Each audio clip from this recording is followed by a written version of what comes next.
Welcome to Team Orientation for Support Teams.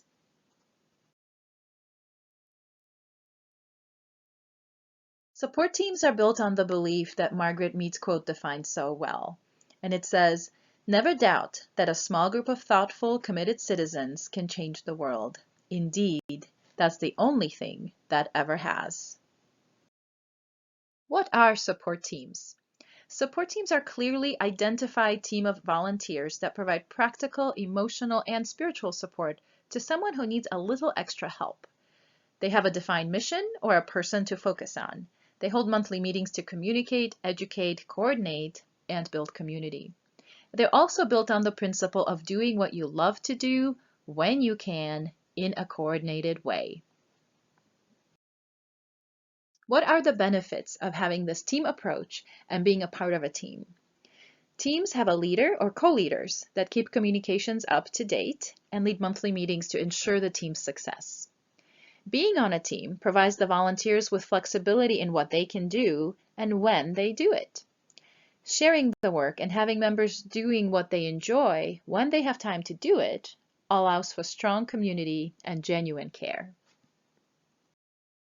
There are many different support team models, and they can be flexible and can be adapted to almost any situation.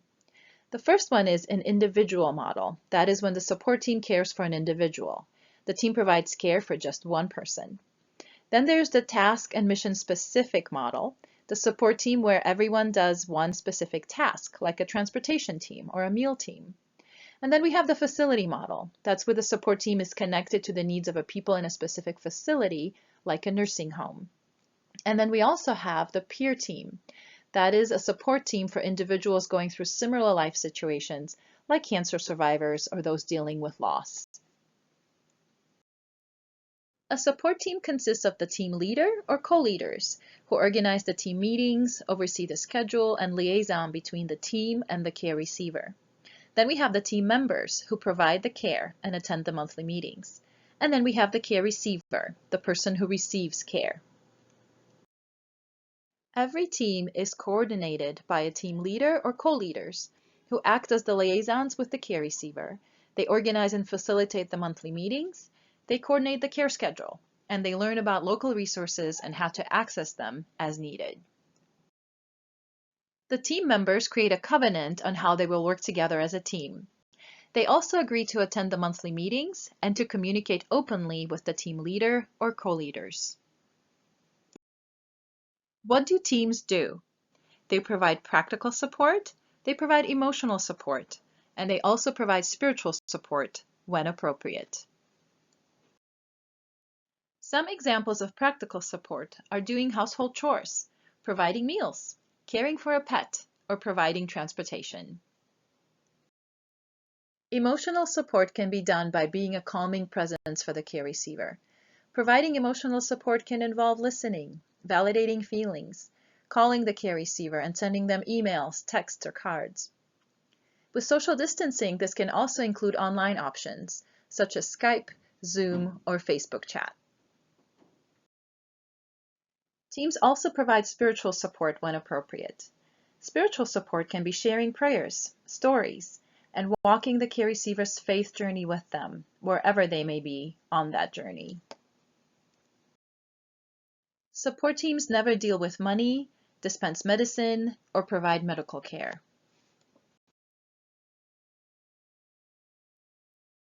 Teams do not provide direct financial support, including giving or loaning money, paying bills out of one's own funds, or paying for groceries.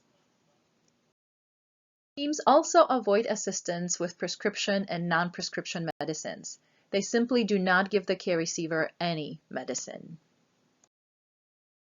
Team members do not provide medical care or any medical advice. Team members are not to provide medical support, give medical advice, or take the place of any healthcare professional. If any of these situations arise, inform the team leaders and let them engage professionals when appropriate. This is for the safety of the care receiver and the team members. Every team will create a team covenant. A covenant is an agreement among the team members. It can provide a foundation for trust and help to establish clear communication. The team should create a covenant together during orientation as part of their first meeting. Covenants establish clear expectations for the group, they help keep the group focused and productive, and they also hold members accountable for how they will work together as they provide care. A team covenant should include several things. The first one is confidentiality. The second one is the need for members to commit to the monthly meeting and commitment to a team concept. It is very important to also include the agreement to not offer any financial or medical support. Then think of all the boundaries that the team might need to set and how to handle any problems that may arise. And the last thing is decide on how the team will communicate with one another. Here is an example of what a covenant should look like. It includes all the things that we mentioned in the previous slide. By having a team covenant, if problems arise, you can refer to it as a gentle way to hold each other accountable. Make sure to review the covenant from time to time during a monthly meeting. Keeping it current can help in the group's work. Confidentiality is a crucial component of the team's covenant.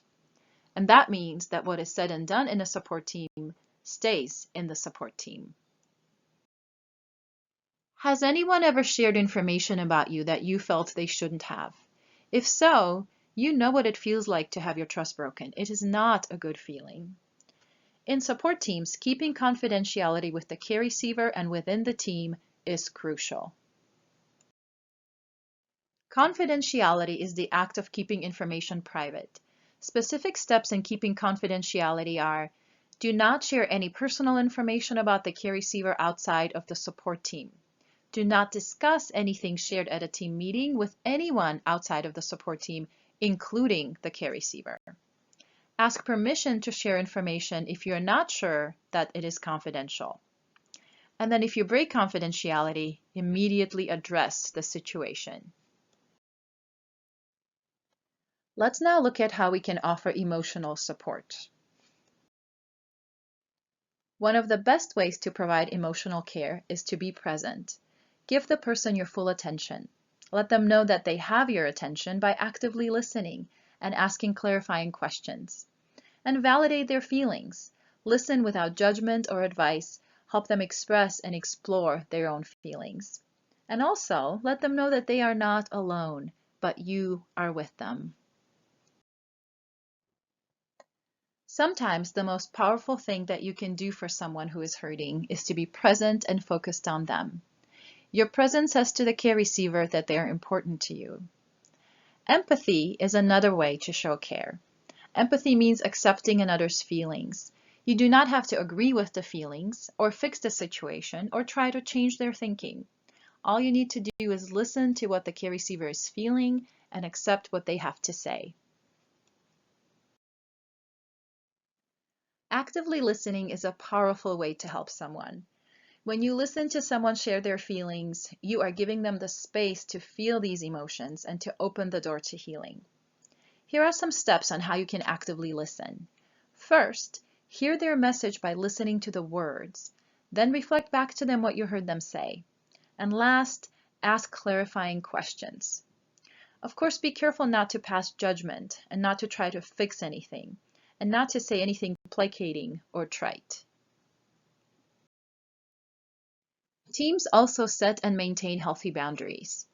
Boundaries are the mental, emotional, and physical limits that others can expect from you and how you expect to be treated. Clearly set your boundary. Make sure that you understand why this boundary is important to you.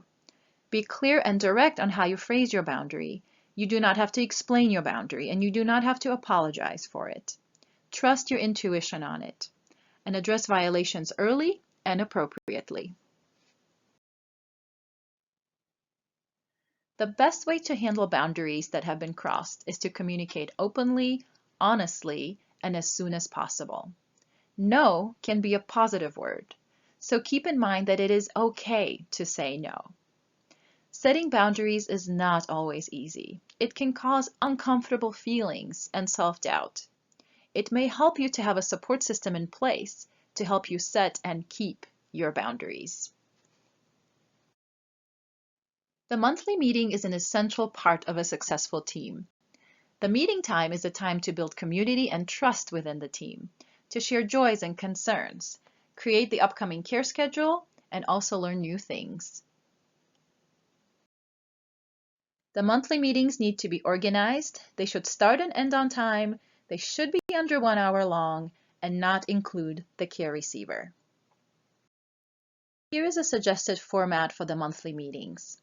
The first thing you do is you check in. You have members briefly share what is going on in their own lives so they can care for each other. Then you communicate. You ask members to share their joys and concerns in their recent interactions with their care receiver. Then you coordinate. You review the upcoming care schedule with the members and decide who does what and when. And then you educate.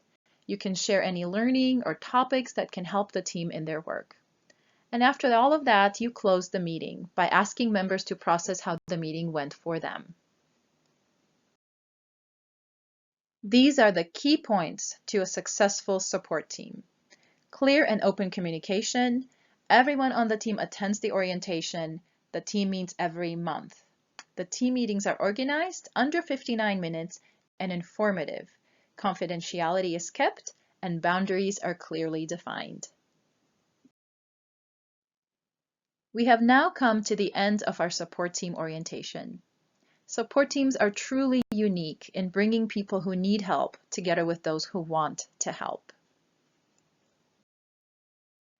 For more information on support teams, visit Intentional Energy 3 at ie3.life, look at our Facebook page on support teams, and check out the Support Team Network at supportteams.org.